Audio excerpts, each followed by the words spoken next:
কথা বোঝেন নাই? মসজিদের ইমামে আর প্রাইমারির মাস্টাররা যদি বলে যে আমি ঘুষ খাই না, এই কথার দাম আছে? আপনারে ঘুষ দেয় কিনা? এই কথা যদি এসপি বলে, যদি ডিসি বলে, যদি মন্ত্রী বলে, এমপি বলে, এই কথার দাম আছে। কারণ দিনে রাত্রে 24 ঘন্টা ঘুষের হাতছানি তাদের সামনে আসে। একজন বুড়ো তো বলবেই আমি আজ তাহাজ্জুদ পড়ছি, রোজা রাখছি। রোজা তো রাখবেনি, কারণ ঘরে জায়গা নাই, বউতে চোখে দেখতে পারে না, তাবলীগের সেল্লা দেওয়া ছাড়া উপায় থাকে না। তাহাজ্জুদ পড়ার জন্য রাতের বেলা উঠে আর ঘুম আসে না, তাহাজ্জুদ ছাড়া করবেনটা কি? কিন্তু যুবক ছেলে, ওর তো সন্ধ্যার পরই দুনিয়ার ঘুম আসে ওরে চাইবা ধরে। এই সময় যদি এশার নামাজ পড়ে ঘুমিয়ে গেল, রাত 12টার পরে কোন যুবক যদি উঠে আল্লাহর ইবাদত করে, তাহাজ্জুদের নামাজ আদায় করে, আল্লাহর নবী বলেছেন কিয়ামতের দিন আল্লাহর আরশের ছায়া ছাড়া কোন ছায়া যেদিন থাকবে না, ওই দিন 7 শ্রেণীর লোকদেরকে আল্লাহ তাআলা আরশের নিচে ছায়া দিবেন। তার মধ্যে এক শ্রেণী হলো ওয়াশাবুন নাশাফি ইবাদাতিল্লাহ, ওই সব যুবক যারা রাত কাটিয়েছে আল্লাহর ইবাদতের মধ্য দিয়ে, রাত গুজরান করেছে আল্লাহর ইবাদত তেলাওয়াত নামাজের মধ্য দিয়ে। আল্লাহ তাআলা কিয়ামতের দিন আরশের নিচে যুবকদেরকে জায়গা করে দিবে। আজ এই পল্টন ময়দানে হাজার হাজার যুবকদের উদ্দেশ্যে বলি, যুবকেরা, তোমাদেরকে রাজনৈতিক দলের লোকেরা তোমাদেরকে লাঠিয়াল বাহিনী হিসেবে ব্যবহার করে। তোমাদেরকে নামাজ শিখায় না, চরিত্র শিখায় না, তোমাদের শিখায় অমুক ভাই তমুক ভাই, তারপরে দেওয়ালে দেওয়ালে লেখা চাঁদাবাজি মাস্তানি শেখানো, শয়তানি বদমাশি করা শিখায়, নামাজের কথা শিখায় না, ঠিক কিনা? চরিত্রের কথা শিখায় না, ঠিক কিনা? কিয়ামতে জান্নাত আছে জাহান্নাম আছে এমন কথা শিখায় না। জনসভায় বক্তৃতা করতেই থাকে, আসর যায় মাগরিব যায়, নামাজের কথা শিখায় না। তোমাদের নেতার কাছে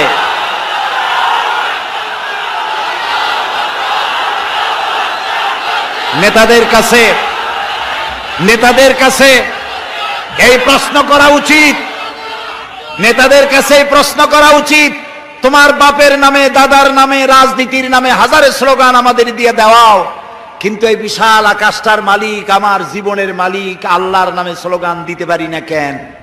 একটু জিজ্ঞেস করো। তোমাদেরকে ব্যবহার করে লাঠিয়াল বাহিনী হিসেবে, ক্ষমতায় যাওয়ার সিঁড়ি হিসেবে তোমাদেরকে ব্যবহার করে। এই ক্ষমতায় যাওয়ার উন্মাদ এই দলগুলি থেকে বেরিয়ে আসো। তোমরা তো খাব্বাব খোবাইবের উত্তরসূরি, তোমরা হযরত বেলালের উত্তরসূরি, তোমরা সূর্য সেনের উত্তরসূরি নও, রবীন্দ্রনাথের উত্তরসূরি নও, খালিদ বিন ওয়ালিদের উত্তরসূরি, শরীয়তুল্লাহর উত্তরসূরি, খান জাহান আলী এবং শাহজালালের উত্তরসূরি তোমরা, গৌর গোবিন্দের উত্তরসূরি তোমরা নও। সেই মুসলিম চেতনায় জাগ্রত হতে পারলে পৃথিবীর কারো শক্তি নাই রক্ত চক্ষু দিয়ে তোমার দিকে চোখ তুলে তাকায়। এজন্যে যুবকদেরকে আল্লাহ রসুল ভালোবাসতেন, আল্লাহ নিজেও যুবকদেরকে পছন্দ করেন। সুবহানাল্লাহ। হযরতে লোকমানের সব থেকে বড় টার্গেট হচ্ছে সেই যুবশক্তি। রাসূল করিম সাল্লাল্লাহু আলাইহি সাল্লামের কাছে এই যে রাসূলুল্লাহ বললেন যে আল্লাহ আমাকে তার দ্বীন প্রতিষ্ঠার জন্য পাঠিয়েছিলেন, এই দ্বীন প্রতিষ্ঠার কাজে আমাকে সহযোগিতা করেছে আমার যুবকেরা, আর বিরোধিতা করেছে কারা? বুড়োরা। একজন যুবক দেখেন, রাসূলুল্লাহ মুতার প্রান্তরে যুদ্ধ হবে, যুদ্ধের দামামা বেজে উঠেছে, যুদ্ধটা হবে রোমানদের সাথে। 1 লক্ষ রোমান সৈন্য যুদ্ধ করতে এসেছে মুতার প্রান্তরে। রাসূলুল্লাহ মাত্র 3000 সৈন্য রেডি করলেন। ওরা আসছে কত? আর রাসূল তৈরি করলেন মাত্র 3000। এবং এই যুদ্ধে রাসূলুল্লাহ নিজে যাবেন না, এখানে তিনি সেনাপতি নির্বাচন করার জন্য বললেন, যায়েদ কোথায়?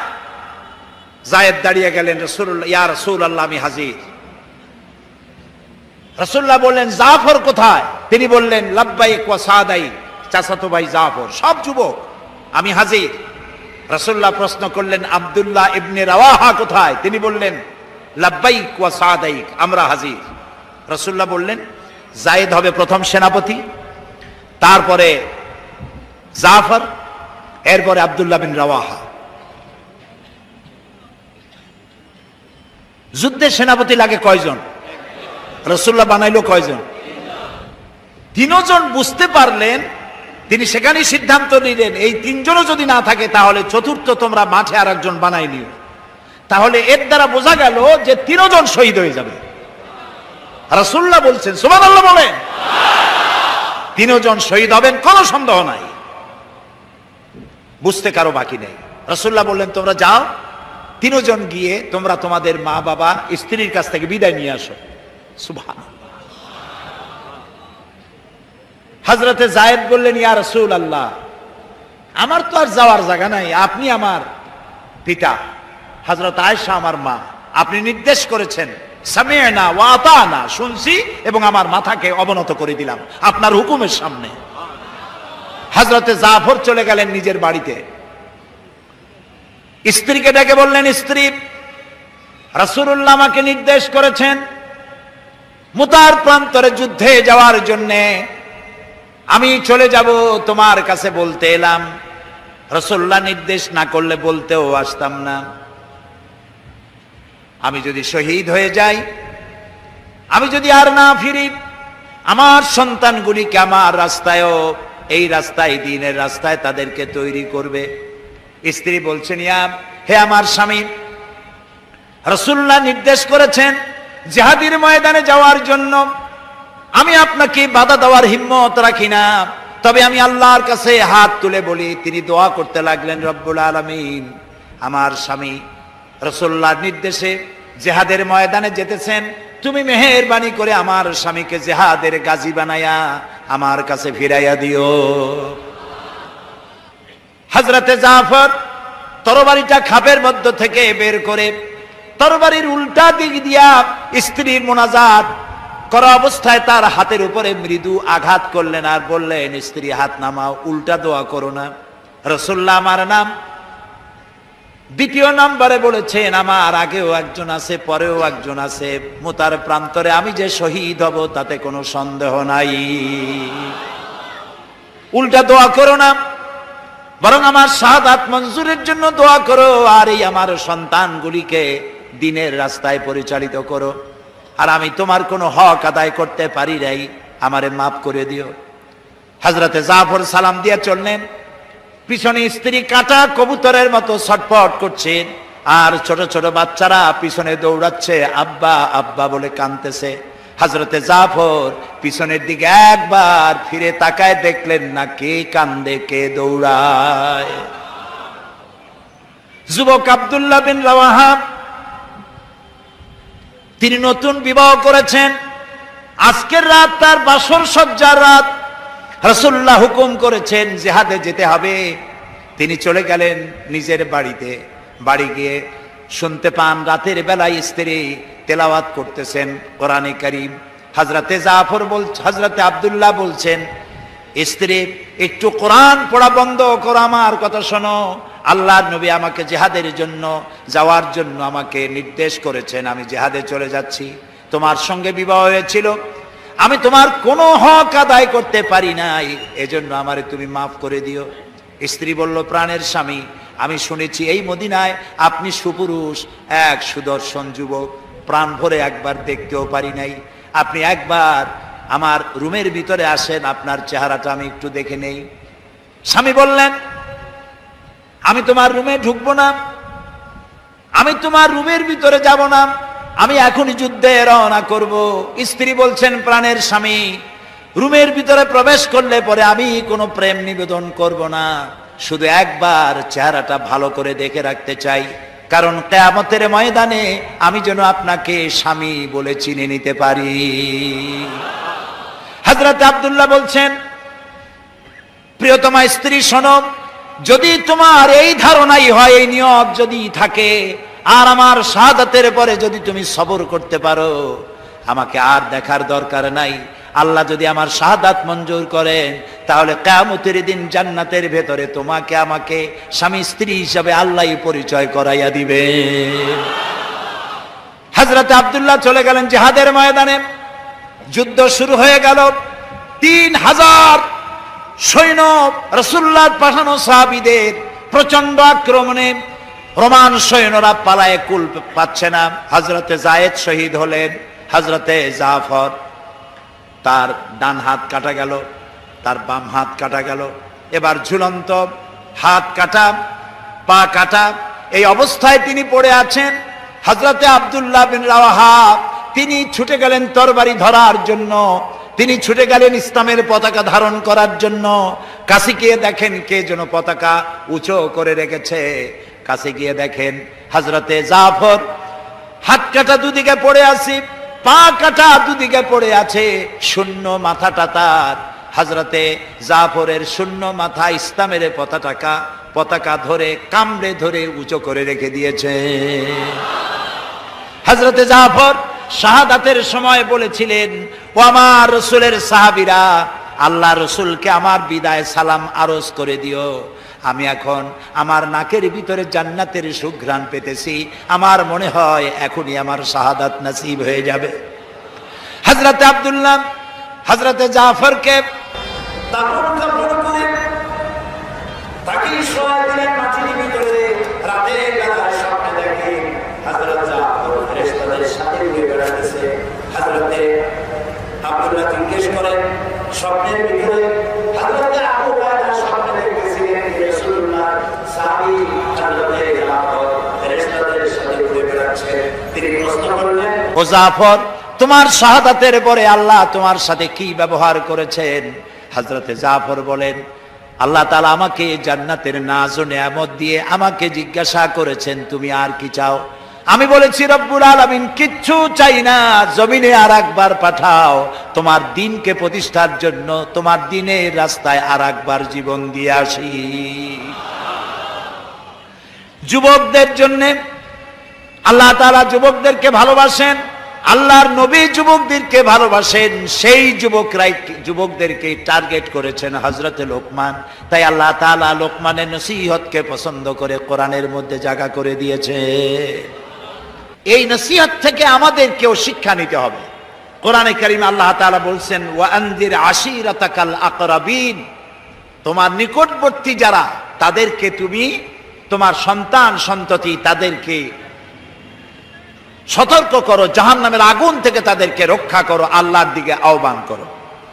আল্লাহ রাব্বুল আলামিন বলেন, ইয়া আইয়ুহাল্লাযীনা আমানু কু আনফুসাকুম ওয়া আহলিকুম নারা, হে বিশ্বাসীরা যারা ঈমান এনেছো শোনো, কু আনফুসাকুম, তুমি নিজেকে জাহান্নামের আগুন থেকে বাঁচাও, ওয়া আহলিকুম নারা, আর তোমাদের আহাল পরিবার পরিবর্গ সন্তান সন্ততিদেরকেও জাহান্নামের আগুন থেকে তাদেরকে বাঁচাও। আমরা কি সেই চেষ্টা করতেছি? এবার কিন্তু জবাব দিতে পারিনি। আমরা করতে পারতেছি না। আমাদের চোখের সামনে আমাদের সন্তানগুলি নষ্ট হয়ে যাচ্ছে। চুরি ডাকাতি সন্ত্রাস চাঁদাবাজ মাস্তান হয়ে যাচ্ছে, বেনামাজি হয়ে যাচ্ছে। আমরা খোঁজ খবর রাখতে পারছি না, আমাদের যুবকদেরকে আমরা কন্ট্রোল করতে পারছি না। এই জন্য আল্লাহ তাআলা বলেছেন, তোমার সন্তানদেরকে জাহান্নামের আগুন থেকে বাঁচাও। আচ্ছা, আপনার কলিজার টুকরা সন্তান রাস্তা দিয়ে বাপ বেটা দুজনে যাচ্ছেন, আপনি দেখতে পাচ্ছেন ম্যানহোলের ঢাকনা খোলা, ছেলেটা উপরের দিকে তাকায় হাঁটতেছে, নতুন ঢাকায় আসছে তো এদিক ওদিক দেখতেছে, ম্যানহোলের কাছে চলে গেল, আপনি দেখতে পাচ্ছেন ছেলেটা ম্যানহোলের মধ্যে পড়ে যাবে। এই দৃশ্য যদি দেখেন আপনি কি করবেন? তাকায় তাকায় দেখবেন।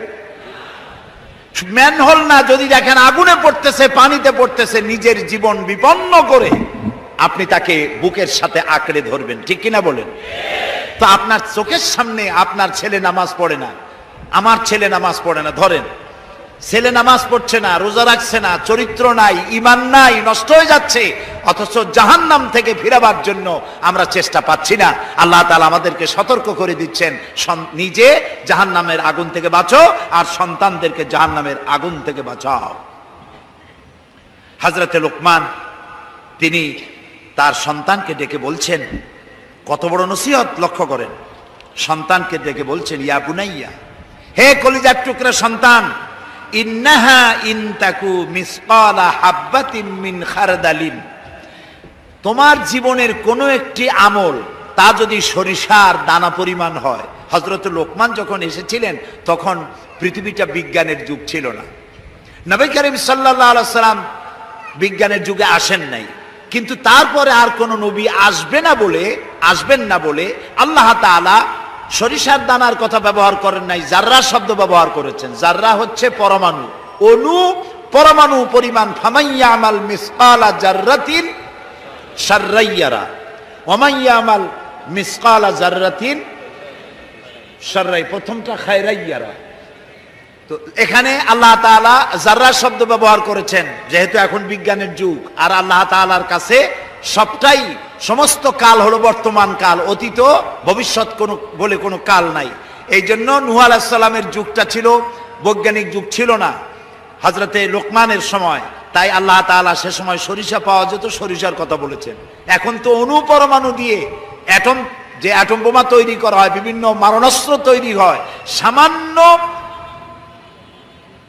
অণু সেটাকে ভেঙ্গে চুরে আরো পরমাণু, আরো ছোট্ট ক্ষুদ্রাতি ক্ষুদ্র জিনিস দিয়ে ধ্বংস করে দেওয়া যায় এলাকা থেকে এলাকা। সেই জন্য আল্লাহ তাআলা জাররা শব্দ ব্যবহার করেছেন, এখানে সরিষার দানার কথা ব্যবহার করছেন।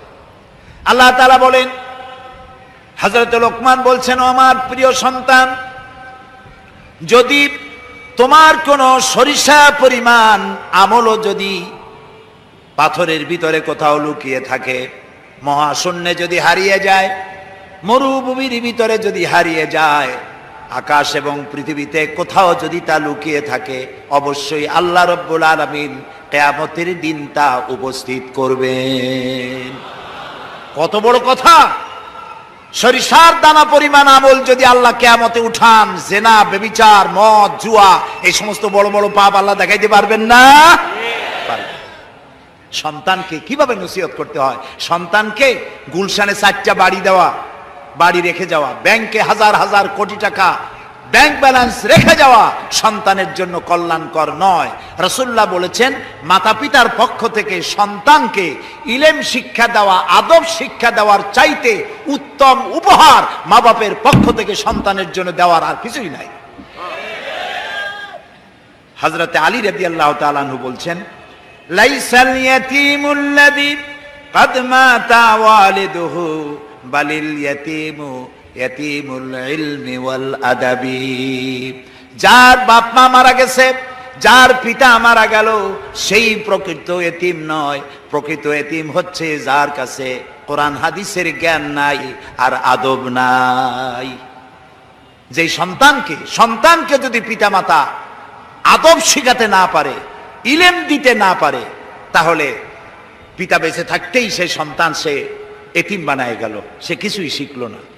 এই জন্যে হযরতে লোকমান তার সন্তানকে শিখালেন, দেখো সরিষা পরিমাণ আমলও যদি করো তাও পলায় থাকতে পারবে না। সুতরাং তুমি তোমার আমল সম্পর্কে সতর্ক হও। আল্লাহ তোমার সমস্ত আমলগুলি দেখতে পাচ্ছেন। আল্লাহ দেখতে পাচ্ছেন না সব?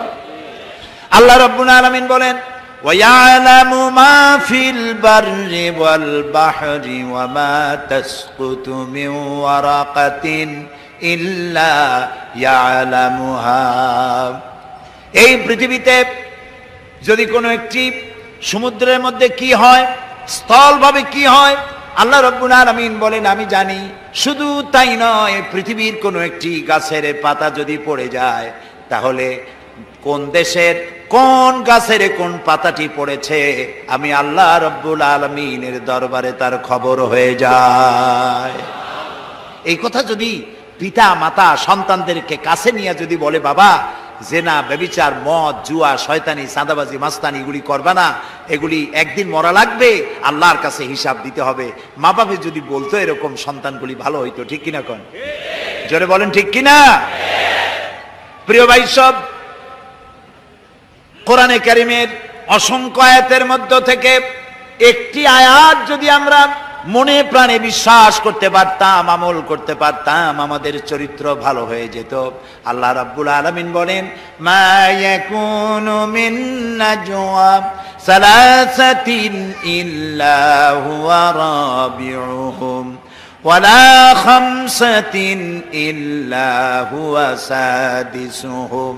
আল্লাহ তাআলা বলেন, শোনো, যেখানে তোমরা তিনজনে মিলে পরামর্শ করো, তিনজনে মিলে যেখানে পরামর্শ করো, মনে করো ওখানে তোমরা তিনজন নও, চতুর্থ আর এক সত্তা সেখানে আছে, নাম কি তার? বলেন, ওয়ালা খামসাতিন ইল্লা হুয়া সাদিসুহুম।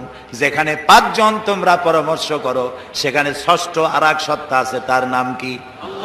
ওয়ালা আদনা মিন যালিকা ওয়ালা আকসারা ইল্লা হুয়া মাহুম আইনামা কানু।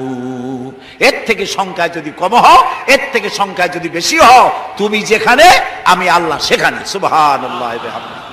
প্রিয় ভাই সব, এই যত বোমাবাজি হয়, গ্রেনেড বাজি হয়, কোনো না কোনো জায়গায় পরামর্শ হয় না? হয় না? পরামর্শ হয়। শেখ বেলাল উদ্দিন খুলনার দৈনিক সংগ্রামের প্রতিনিধি ছিলেন। আজকের পত্রিকায় দেখতে পেলাম তাকে হত্যা করার জন্য পরামর্শ হয়েছিল এবং সেখানে খুনিকে 1.5 লক্ষ টাকা পুরস্কার দিয়ে 20,000 টাকা অগ্রিম করা হয়েছিল। এরকম একজন ভালো সাংবাদিককে হত্যা করার জন্য পরামর্শ করা হলো। বেলালের নাম যখন মনে আসলো, দোয়া করি আল্লাহ তাআলা বেলালকে, হযরতে বেলাল রাদিয়াল্লাহু তাআলা আনহুর সঙ্গী করে জান্নাতের মধ্যে জায়গা করে দিও। যেখানে বসে এই পরামর্শটা করা হলো, কিবরিয়া একজন অর্থনীতিবিদ, দেশের একজন গুণী ব্যক্তি, তাকে হত্যা করার জন্য যেখানে পরামর্শ হয়েছিল, 21শে আগস্ট গ্রেনেড হামলা করার জন্য যেখানে পরামর্শ করা হয়েছিল, সেখানে 3 জন হোক 5 জন হোক, যারাই পরামর্শ করেছিল, তাদের যদি জানা থাকতো যে আল্লাহ রাব্বুল আলামিন এই অনুষ্ঠানে তিনি দেখতে পাচ্ছেন এবং শুনতে পাচ্ছেন, তাহলে এত বড় মারাত্মক পশুর কাজ তারা করতে পারত না। হযরতে লোকমান তিনি তার সন্তানকে একেবারে বাচ্চা অবস্থায় বুঝায় দিলেন, হে আমার ছেলে, কলিজার টুকরা, ছোট্ট একটি সরিষার দানা পরিমাণ আমলও যদি করো, ওইটা গোপন থাকবে না, আল্লাহ তাআলা উঠায় নেবেন। সুবহানাল্লাহ। তুমি দেখতে পাবে সে আমল। প্রিয় উপস্থিতি, যুবকদের বলি, তরুণদের বলি, তরুণী আজকে আমাদের টার্গেট। তরুণরা আসো ইসলামের দিকে। তোমাদেরকে যারা লাঠিয়াল বাহিনী হিসাবে ব্যবহার করে, এদের মুখে তুতু নিক্ষেপ করে বেরিয়ে আসো, রাসূলের কাতারে শামিল হয়ে যাও। যে পথে যাচ্ছ জাহান্নামের পথ, আমরা ডাকি তোমাদেরকে জান্নাতের দিকে। সুবহানাল্লাহ।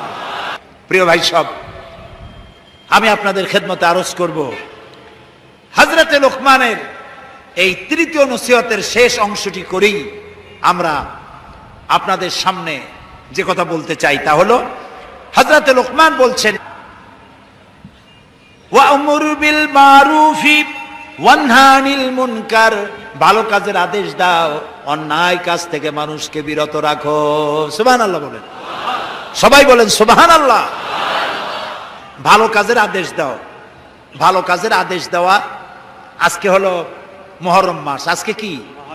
আর মাত্র একদিন পরে আশুরা হবে। হযরত ইমাম হোসাইন এবং তার সাথী সঙ্গী শাহাদায়ে কারবালার জন্য আমরা দোয়া করব। আমরা আমাদের মা বাবার জন্য দোয়া করব। এটা দোয়া কবুলের আজকের শুক্রবার ছিল। সুবহানাল্লাহ। প্রিয় ভাই সব, এত বড় বিশাল মাহফিল জীবনে আরেকটা পাবো কোন নিশ্চয়তা আছে কি?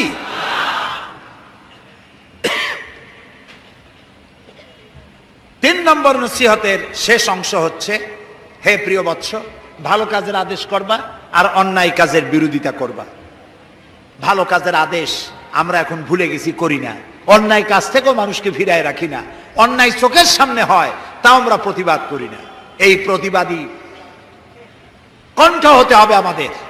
রাসূলুল্লাহ বলেছেন, মান রা মিনকুম মুনকারান ফালিয়ুগাইয়িরহু বিয়াদি ফাইন লাম ইয়াস্তাতি ফাবিলিসানি ফাইন লাম ইয়াস্তাতি ফাবিকলবি ওয়া যালিকা আযআফুল ঈমান। আমাদের কার কতটা ঈমান আছে তা পরিমাপ করার একটা থার্মোমিটার আছে। আপনারা জানেন জ্বর মাপে যে যন্ত্র দিয়া, সেটাকে কি বলা হয়? থার্মোমিটার। দুধ মাপে, অর্থাৎ দুধের মধ্যে পানি না পিওর দুধ, তা মাপার জন্য একটা যন্ত্র আছে না, ওটারে কি বলে? ল্যাক্টোমিটার। এরপরে আবহাওয়া পরিমাপ করার জন্য, বৃষ্টি হবে কি হবে না ইত্যাদি পরিমাপের জন্য একটা যন্ত্র আছে, সেটার নাম কি? ব্যারোমিটার। প্রত্যেকটা জিনিস মাপার এরকম যন্ত্র আছে। ঈমান মাপারও একটা হাদিস আছে। সুবহানাল্লাহ গণ। ঈমানটা ফার্স্ট ক্লাস, সেকেন্ড ক্লাস আর থার্ড ক্লাস, এটা মাপার একটা হাদিস আছে। সেই হাদিসটা আমি পড়ে ফেলেছি আগেই। রাসূলুল্লাহ বলছেন, তোমাদের মধ্যে যদি কেউ শরীয়ত বিরোধী কাজ কেউ দেখতে পাও, দুই হাতে বাধা দাও। কি দিয়ে বাধা দাও? বলেন জোরে। শক্তি প্রয়োগ করে বাধা দাও। ফাইন লাম ইয়াস্তাতি, যদি তুমি তা না পারো তাহলে মুখ দিয়ে বাধা দাও।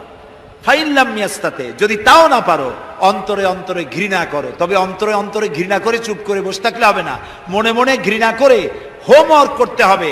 মনের মধ্যে এই চিন্তা রাখতে হবে যে এই অন্যায় কাজকে নির্মূল করার জন্য কি করা যায়, সে সম্পর্কে পরিকল্পনা নিতে হবে। আর এটা হলো ওয়াযালিকা আযআফুল ঈমান, আর এটা হলো ঈমানের একদম থার্ড ক্লাস, তৃতীয় পর্যায়। এরপরে ঈমানের আর কোনো অংশ নাই। হযরতে লোকমান বলছেন, ওয়াসবির আলা মা আসাবাক, এরপরে তুমি সবর ইখতিয়ার করবে। সবর, ধৈর্য। ভালো কাজের আদেশ, অন্যায় কাজের নিষেধ, এর মধ্যে সবরের কথা আসলো কেন? সবরের কথা আসলো এই জন্য যে আপনি যখনই মানুষের ভালো কথা বলবেন তখনই আপনারে মানুষে গালি দিবে, মন্দ কথা বলবে। ইসলামের দাওয়াত দিবেন, বলবে যে মৌলবাদী। ঠিক কিনা? এখন তো কিছু দল আছে আমাদের দেশে, মৌলবাদ আর সাম্প্রদায়িক ছাড়া আর কিছু চোখেই দেখে না, খালি কয় মৌলবাদ মৌলবাদ মৌলবাদ মৌলবাদ। সাম্প্রদায়িক কি? সাম্প্রদায়িক হইছে? মৌলবাদ কি হইছে? ইসলাম পালন করলে, নামাজ রোজা করলে যদি মৌলবাদ হয়, তাহলে যারা গালি দেয় ওরা যদি নামাজ পড়ে তো ওরাও তো মৌলবাদী। সাম্প্রদায়িক কি হয়েছে? কেন সাম্প্রদায়িক করেন? বাংলাদেশে কি সাম্প্রদায়িকতা বলতে কিছু আছে? এই দেশেও যদি বলে সাম্প্রদায়িক সম্প্রীতি নাই, তাহলে সাম্প্রদায়িক সম্প্রীতি আছে কোন দেশে? ওই দেশের নামটা আমরা শুনতে চাই। বাংলাদেশ পৃথিবীর অন্যতম শ্রেষ্ঠ সাম্প্রদায়িক সম্প্রীতির একটি উজ্জ্বল দৃষ্টান্ত বহন করে চলছে এই বাংলাদেশ। আমরা 1947 সনে একবার স্বাধীন হয়েছি, আবার 71 সনে পূর্ণাঙ্গ স্বাধীনতা লাভ করেছি। ঠিক না ভাই? ওই একই 47-এ ভারতও স্বাধীন হয়েছে, আমরাও স্বাধীন হয়েছি। আমাদের দেশে 47 থেকে নিয়ে এই পর্যন্ত সাম্প্রদায়িক দাঙ্গা, কমিউনাল রায়ট, ধর্মীয় মারামারি, হিন্দু মুসলমানে সাম্প্রদায়িক মারামারি, খুনাখুনি হয়েছে বলেন? হয়ে থাকলে কোথায় হয়েছে বলেন? হয়েছে কোথাও? হয় নাই। আর যে ভারত আমাদের প্রতিবেশী, 1947 থেকে এই পর্যন্ত সাম্প্রদায়িক দাঙ্গা হয়েছে সে দেশে 20,000 বারেরও বেশি। সেটা নিয়ে কোনো মাথা ব্যথা নেই, সমস্ত মাথা ব্যথা আমাদের দেশ নিয়ে। এইখানে খালি কয় সাম্প্রদায়িক। নামাজ যদি পড়ে, লোকেরা নামাজ পড়ে, রোজা রাখে, ইসলামের কথা বলে, সাম্প্রদায়িক মৌলবাদ এইসব কথা বলিয়া মানুষকে আর ধোকায় ফেলা যাবে না ইনশাআল্লাহ। এখন মানুষ অনেক জাগ্রত। এই যে সন্ত্রাস, আলহামদুলিল্লাহ তাআলা বলেন, ওয়া কুল্লা ইনসানিন আলজামনাহু তাইরাহু ফি উনুকি ওয়া নুখরিজু লাহু ইয়াওমাল কিয়ামাতি কিতাবান ইয়ালকাহু মানশুরা। ওয়া কুল্লা ইনসানিন আলজামনাহু তাইরাহু ফি উনুকি, আমি প্রত্যেক মানুষকে, মানুষের কর্মকে তার গ্রীবা লগ্ন করে দিয়েছি। এই যে গলা, এই গলার কাছে একটা ঘুটলির মতো, একটা সিম কার্ডের মতো এইখানে আমি রেখে দিয়েছি। কোথায়? কোন গলায়? কে বলতেছেন এ কথা? এই গুটলির ভিতরে তুমি যা করতেছো সব লিপিবদ্ধ হচ্ছে। সুবহানাল্লাহ বলেন। এখন বলতে পারেন অদৃশ্য এই গুটলি, এটা তো দেখি না, এটা কে বলতেছেন? আমি কিন্তু দেখতে পাচ্ছি না। আপনারা দেখেন নাকি? কেউ দেখেন না। হাত দিয়ে ধরে দেখেন, পান নাকি? ধরাও যায় না, দেখাও যায় না। আল্লাহ বলছেন আছে, তাহলে বিশ্বাস করতে হবে। এর ভিতরে সব রেকর্ড হয়ে যাচ্ছে।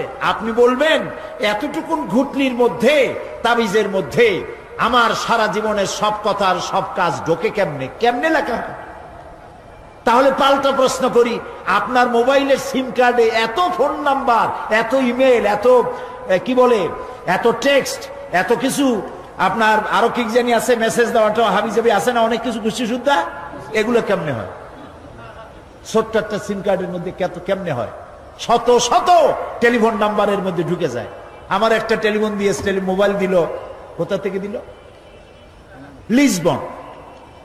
কোথায়? কি আন্দাজে কয় অস্ট্রেলিয়া? লিসবন হচ্ছে পর্তুগালের রাজধানী। পর্তুগালের রাজধানী, সেখানে প্রোগ্রাম ছিল, ওরা আমাকে একটা মোবাইল দিল। এতে যে কত ফাংশন আল্লাহই ভালো জানে, আমি এখনো শিখতে পারি নাই। এত ফাংশন, এতটুকু একটা মোবাইলের মধ্যে। কম্পিউটার, কম্পিউটারের ছোট্ট একটা মাইক্রোচিপ যন্ত্র, যে কম্পিউটার ব্যবহার করা এখন বাচ্চা ছেলেপেলেরাও জানে। এটা একটা পৃথিবীর বিস্ময়। এই কম্পিউটার, আপনি যান ব্যাংকে, কম্পিউটারের ছোট্ট সেই মাইক্রোচিপসের মধ্যে সারা চট্টগ্রামের সমস্ত মানুষের টাকা লেনদেন, ট্রানজেকশন, এর যা কিছু আপনি করেছেন সব কিছুর হিসাব এখানে রয়েছে, আছে না?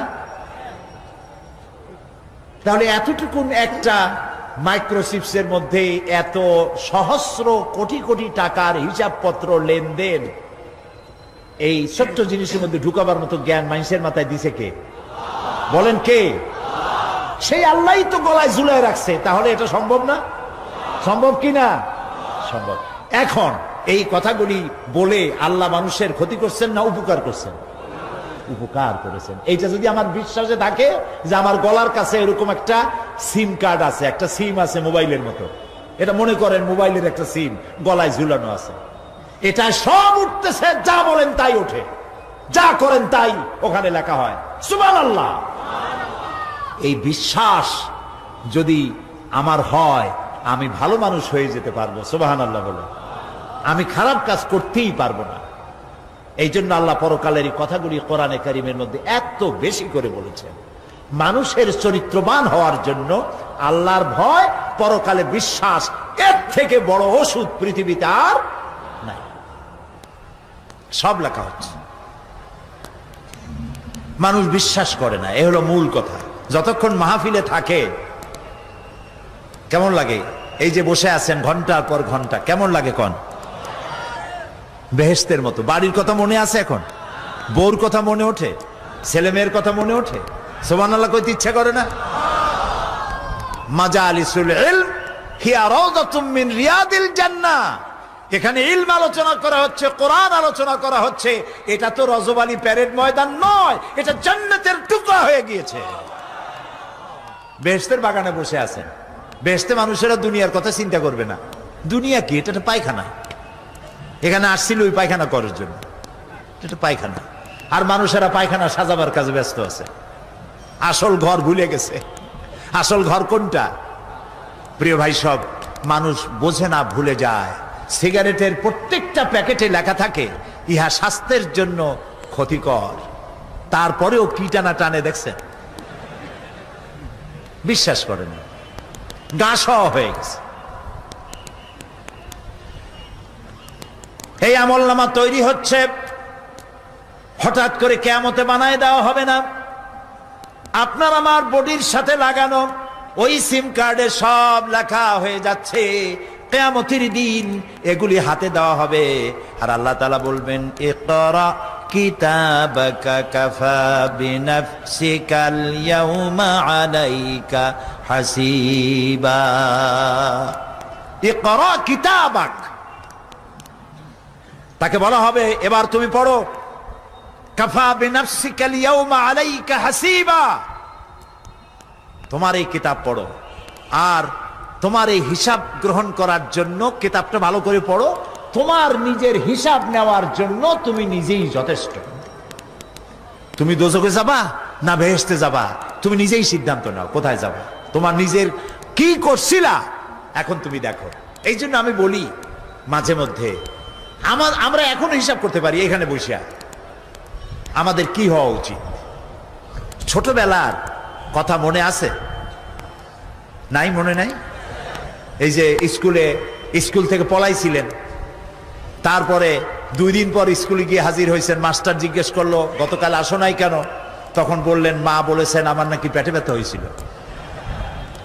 এইসব স্কুল ফাঁকি দেওয়া, মার খাওয়া, মানুষের বাড়ির লিচু খাইতে গিয়ে চুরি করিয়া কিল খাওয়া, এইসব ছোট ছোট কথা মনে পড়লে এখনো হাসি পায়। এসব কথা মনে আছে না? ছোট ছোট কথা, ছোট ছোট কথাগুলি যদি মনে থাকে তাহলে কোন হোটেলে, কোন বাগানে, কোথায় কোন পাপ করেছেন তা মনে নাই? এখন নিজে হিসাব করেন জায়গা কোথায় হওয়া উচিত, পাপ করেছেন কত, ভালো কাজ করেছেন কত, নিজে হিসাব করে দেখেন কোন দিকে যাবেন। আমরা নিজেরাই যথেষ্ট হিসাবের জন্য। আল্লাহ তাই বলবেন কিয়ামতের দিন, ইকরা কিতাবা, তোমার কিতাব তুমি পড়ো, তোমার হিসাব নেওয়ার জন্য তুমিই যথেষ্ট। আহারে, আল্লাহ রাব্বুল আলামিন বলেন ওয়া আশরাকাতিল আরদু বিনুরি রাব্বিহা ওয়া বুদিআল কিতাবু ওয়া জিআআ বিন নাবিয়্যিনা ওয়াশ শুহাদাআ বাইনাহুম বিল হক ওয়া হুম লা ইউযলামুন। পৃথিবী তার রবের নূরের ঝলকানিতে উদ্ভাসিত হবে। সুবহানাল্লাহ, সুবহানাল্লাহ। আল্লাহর নূরের ঝলকানিতে গোটা পৃথিবী উদ্ভাসিত হয়ে যাবে। আমলনামা তুলে ধরা হবে, পয়গম্বর এবং সাক্ষীগণকে হাজির করা হবে এবং সকলের প্রতি সুবিচার করা হবে, তাদের কারো প্রতি জুলুম করা হবে না। আল্লাহ গ্যারান্টি দিচ্ছেন কারো প্রতি জুলুম করা হবে না। সুতরাং হে মানুষেরা, ইয়া আইয়ুহাল ইনসানু ইন্নাকা কাদিহুন ইলা রাব্বিকা কাদহান ফামুলাকি। হে মানুষ, তোমার পালনকর্তা পর্যন্ত পৌঁছতে তোমাকে অনেক কষ্ট করতে হবে, এরপর তুমি তার সাক্ষাৎ পাবে। কিয়ামতে তোমার সাক্ষাৎ হবে। কাজেই তোমার নিজের আমলকে সুন্দর করে আমলকে তৈরি করে নাও।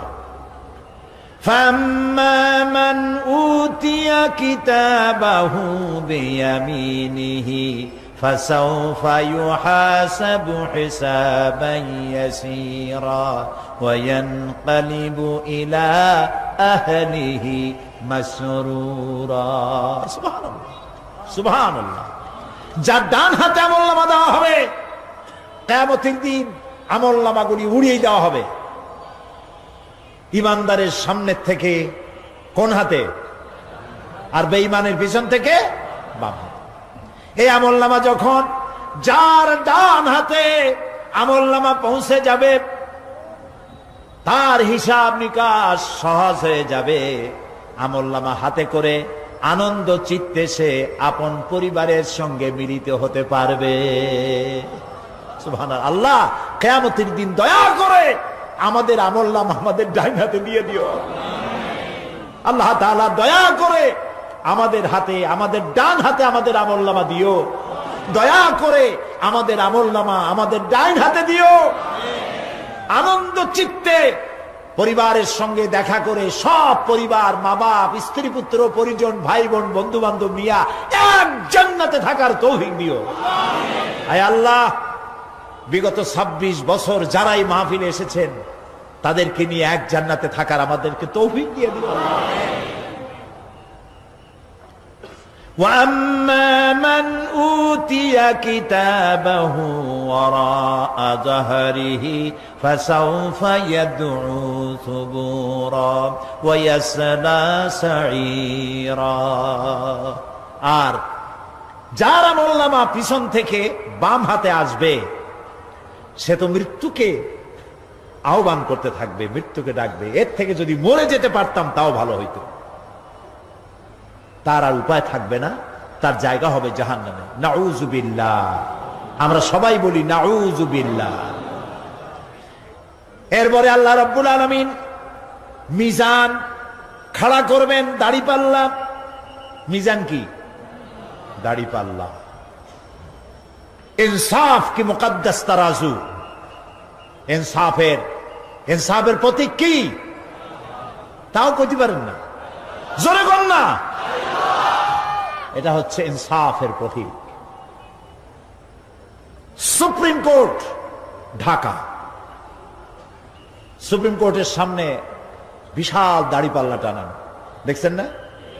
মানুষেরা তো বোঝে না, গ্রাম দিয়ে লোকেরা যায়, এটা দেখে কয় যে ওরে বাবা, জামাত ইসলামের এত বড় অফিস। দাড়িপাল্লা তো জামাত ইসলামের না, এটা ইনসাফের প্রতীক। তারা ক্ষমতায় গেলে ইনসাফ করবে, এটা বুঝাবার জন্য এই প্রতীককে গ্রহণ করেছে। আল্লাহ যেন ইনসাফ করার তৌফিক দিয়ে দেয়। বলুন আমিন, জোরে বলেন আমিন। কিয়ামতের দিন এই দাড়িপাল্লা মিজান আল্লাহ তাআলা প্রতিষ্ঠিত করবেন, এবং এই মিজানে যার পুণ্য পাল্লা ভারী হবে সে কৃতকার্য, আর যার পাল্লা হালকা হবে আহা সব শেষ। আল্লাহ রাব্বুল আলামিন বলেন, وَنَضَعُ الْمَوَازِينَ الْقِسْطَ لِيَوْمِ الْقِيَامَةِ فَلَا تُظْلَمُ نَفْسٌ شَيْئًا وَإِنْ كَانَ مِثْقَالَ حَبَّةٍ مِّنْ خَرْدَلٍ أَتَيْنَا بِهَا وَكَفَى بِنَا حَاسِبِينَ। আমি কিয়ামতের দিন ন্যায় বিচারের মানদণ্ড স্থাপন করব। তখন কারো প্রতি অবিচার করা হবে না। যদি কোনো আমল সরিষার দানা পরিমাণ হয়, আমি তা হাজির করব। সুবহানাল্লাহ, সুবহানাল্লাহ। এবং হিসাব গ্রহণের জন্য আমি যথেষ্ট। এবং হিসাব মানুষেরা মনে করবে, এত মানুষ আদম আলাইহিস সালাম থেকে নিয়ে পর্যন্ত, এখান থেকে নিয়ে কিয়ামত পর্যন্ত সব মানুষের তো উঠবে সেমন হিসাব হবে নাকি? একজন একজন করে হিসাব হবে। আল্লাহ বলছেন, আল্লাহ সারিউল হিসাব, দ্রুত হিসাব নিতে সক্ষম। আল্লাহ নিজের কানে নিজে শুনবেন, অন্যের মাধ্যমে নয়, নিজে শুনবেন। প্রত্যেক আর আসামির কাছ থেকে, লোকদের কাছ থেকে তার বক্তব্য শুনবেন, ভায়া মিডিয়া শুনবেন না, নিজেই শুনবেন। আল্লাহর কান আছে না, চোখ আছে না? লোকেরা এই যে বইপত্রে লেখে আল্লাহ হচ্ছে নিরাকার, কত বড় বাজে কথা। আল্লাহ নিরাকার, আমরা এমন এক আল্লাহর ইবাদত করি, তিনি আমাদের কিছু শুনতে পান না, কান টান নাই, তিনি আমাদের কিছু দেখতে পান না। এরকম নাকি আল্লাহ তাআলা? আল্লাহ তাআলা কোরআন শরীফে বলেছেন, আল্লাহর হাত, আল্লাহর পা, আল্লাহর চোখ, আল্লাহর মুখ। তবে এগুলি কি রকম? আল্লাহর হাত, পা, চোখ কেমন, আকারটা কেমন? এর একটাই জবাব। কয়টা জবাব? জোরে বলেন। একটাই জবাব, আল্লাহর যেমন হওয়া উচিত তেমন। সুবহানাল্লাহ বলে, সুবহানাল্লাহ বলে। এর থেকে আর কোনো জবাব নাই, এই একটাই জবাব, আল্লাহর যেমন হওয়া উচিত ঠিক তেমন। লাইসা কামিসলিহি শাইউন, আল্লাহর অনুরূপ, আল্লাহর মতো আকাশেও কিছু নাই, জমিনেও কিছু নাই। এটা আমাদের ঈমান, এটা আমাদের কি? ঈমান। সুতরাং তিনি জুলুম করবেন না এবং হিসাব নেবেন, আর যথার্থ হিসাব নেবেন। সেখানে কারো প্রতি কোনো জুলুম করা হবে না। ومن خفت موازينه فأولئك الذين خسروا أنفسهم بما كانوا بآياتنا يظلمون। আর যাদের পাল্লা হালকা হবে তারা তো শুধু নিজেদেরই ক্ষতি সাধন করবে, কেননা তারা আমার আয়াত সমূহকে অস্বীকার করত। আল্লাহরে যারা অস্বীকার করত, আখেরাত নাই, কিয়ামত নাই, বেহেশত নাই, কবরের মধ্যে কোনো শাস্তি নাই, কবরের কোনো প্রশ্ন নাই, এগুলি যারা বলতো তারা কিয়ামতে ক্ষতিগ্রস্ত হবে। এখন কিয়ামতের দিন মিজান আমরা হালকা করতে চাই না ভারী করতে চাই? জবাব চাই। কি করবেন? যদি ভারী করতে চান নেক আমল বেশি বেশি করবেন। আর একটি হাদিস শোনাবো, যেই হাদিসের ভিতরে পাল্লা ভারী করার মতো কথা নবীজি বলেছেন, শুনবেন নাকি? বুখারী শরীফের শেষ হাদিস। আল্লাহর নবী বলেন, কালিমাতানে হাবিবাতানে ইলার রহমান খাফিফাতানে আলাল লিসান সাকিলাতানে ফিল মিজান সুবহানাল্লাহি ওয়া বিহামদিহি সুবহানাল্লাহিল আযীম। নবীজি বলেন, দুইটা কালেমা, দুটি শব্দ আল্লাহর কাছে খুবই প্রিয়, মুখে উচ্চারণ করা একেবারেই হালকা, আর কিয়ামতের দিন এই শব্দ দুটি দিয়ে আল্লাহ রাব্বুল আলামিন মিজানের পাল্লাকে ভারী করে দিবে। সেই শব্দ দুটি হলো, পড়েন আমার সাথে, সুবহানাল্লাহি ওয়া বিহামদিহি সুবহানাল্লাহিল আযীম। সবাই পড়েন, সুবহানাল্লাহি ওয়া বিহামদিহি সুবহানাল্লাহিল আযীম সুবহানাল্লাহি ওয়া বিহামদিহি সুবহানাল্লাহ।